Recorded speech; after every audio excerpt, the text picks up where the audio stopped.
Hi, this is Dan Sullivan. I'd like to welcome you to the Multiplier Mindset Podcast.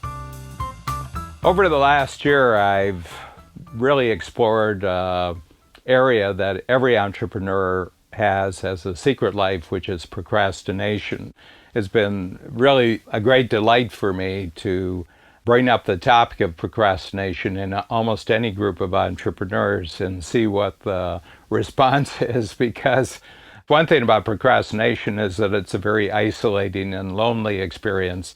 And frequently, when you ask entrepreneurs about their periods of procrastination, you can immediately say it's not something that they're proud of. It's actually something where they almost experience themselves at their worst. So we've really been transforming this, that actually entrepreneurism is an opportunity for you to experience yourself at your most unique in terms of your thinking and your experiences, and that if you really learn how to transform procrastination into a decision-making tool, into an action channeling tool, as a results tool, you'll be a lot further ahead.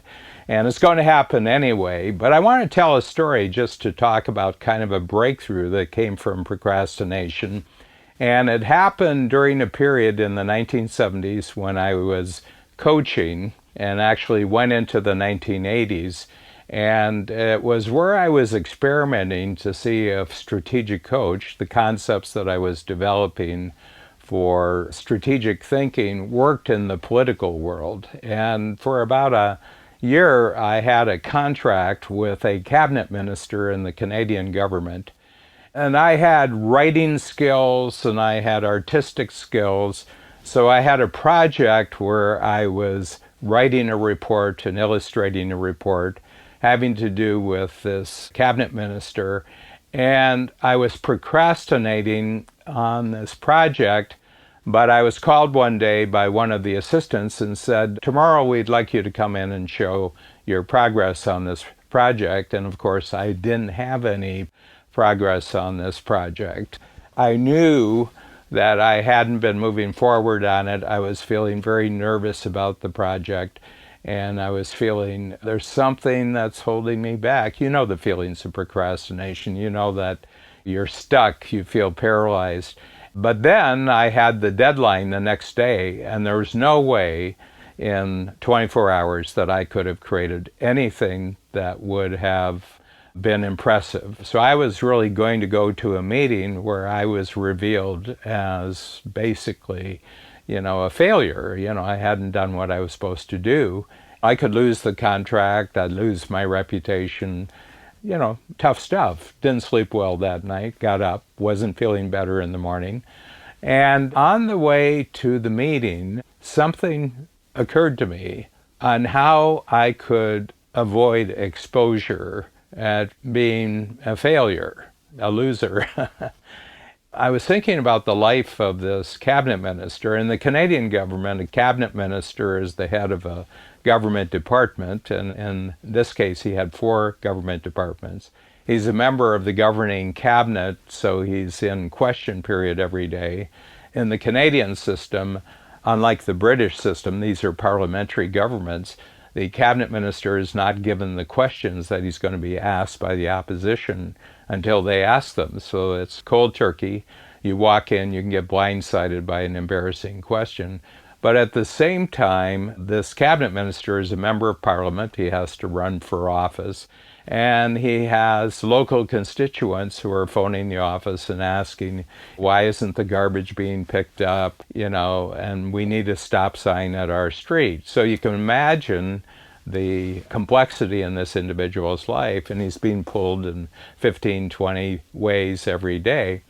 What happened in a space of about an hour was probably the most significant conceptual breakthrough of my life that really led to the future success of the strategic coach. So I went in and I said, I'd like to talk to you about the project I'm working on, but I just wonder if we can take 5 minutes, and I'd like to talk about something else.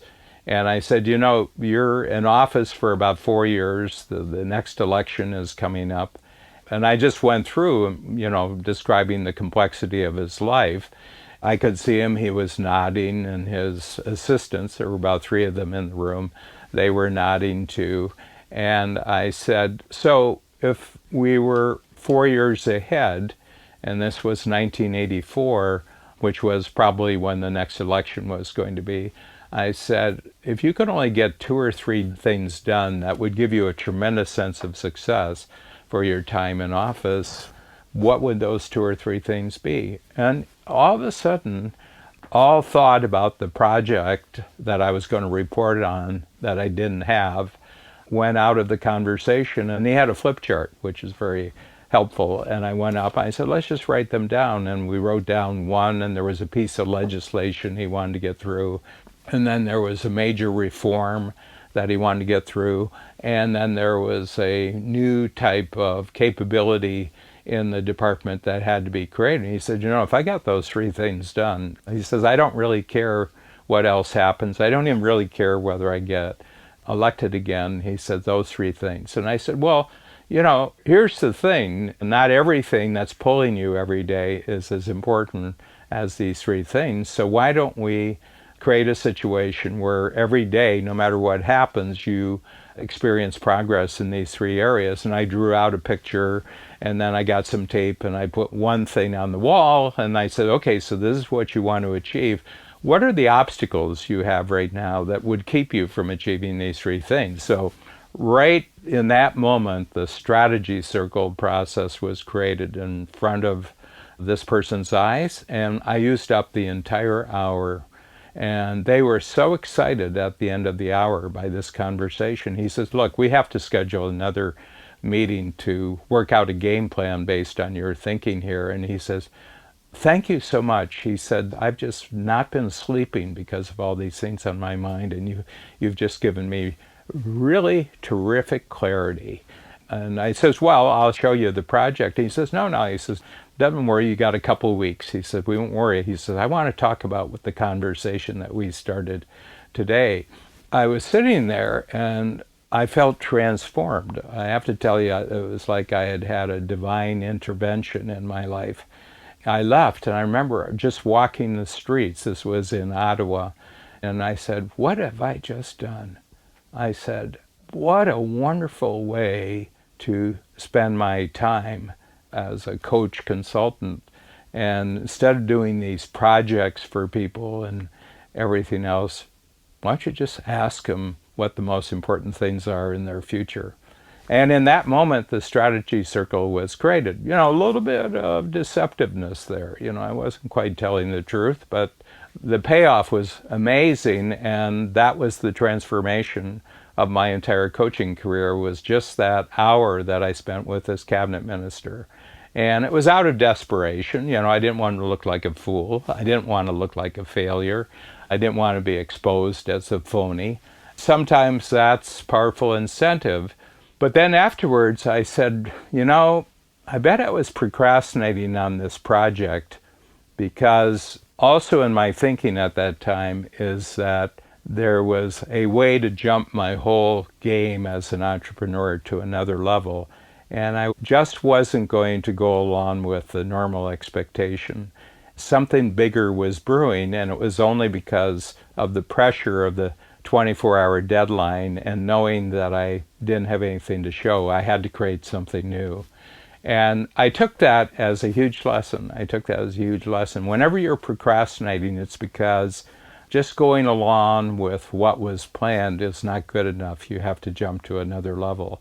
And I've always respected my procrastinations ever since then. So no matter how bad it feels, no matter how icky that stuck feeling, that paralyzed feeling comes across, I say, yeah, something else is involved here. You're supposed to create something new that's much bigger, that's got a lot more electricity to it, that's got a lot more future to it. And so just hang loose, just watch out. What's the new thing that you're waiting for? And almost invariably, if I go further in the next 30, 35 years in Strategic Coach, this has always been the case.